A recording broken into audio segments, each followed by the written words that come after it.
มาสบายดีพี่น้องวันนี้เขาก็จะเอาตู้ลำโพงนี่เนาะเห็นปะตู้ลำโพงเขาจะมาแกล้งน้องหมาตอนนี้มันนอนอยู่บนแถวเนาะ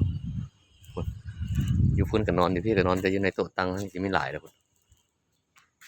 มีหลายเด้อเขาจะเอาเสียงโทรศัพท์นี่เปิดเสียงหมาเห่าเนาะว่ามันจะตื่นบ่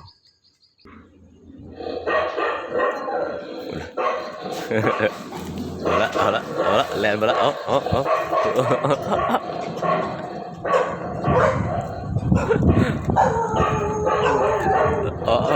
ะแลนละ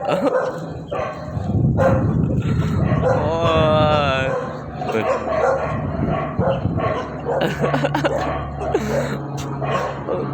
หมาว่าใครได้พี่น้องเนาะมีตัวว่าใหญ่คุณตอนเศร้าตอนสวยมันนอนอยู่ห้านนี่เนาะคุณแต่เขาปลาหมดละตื่นกล้อง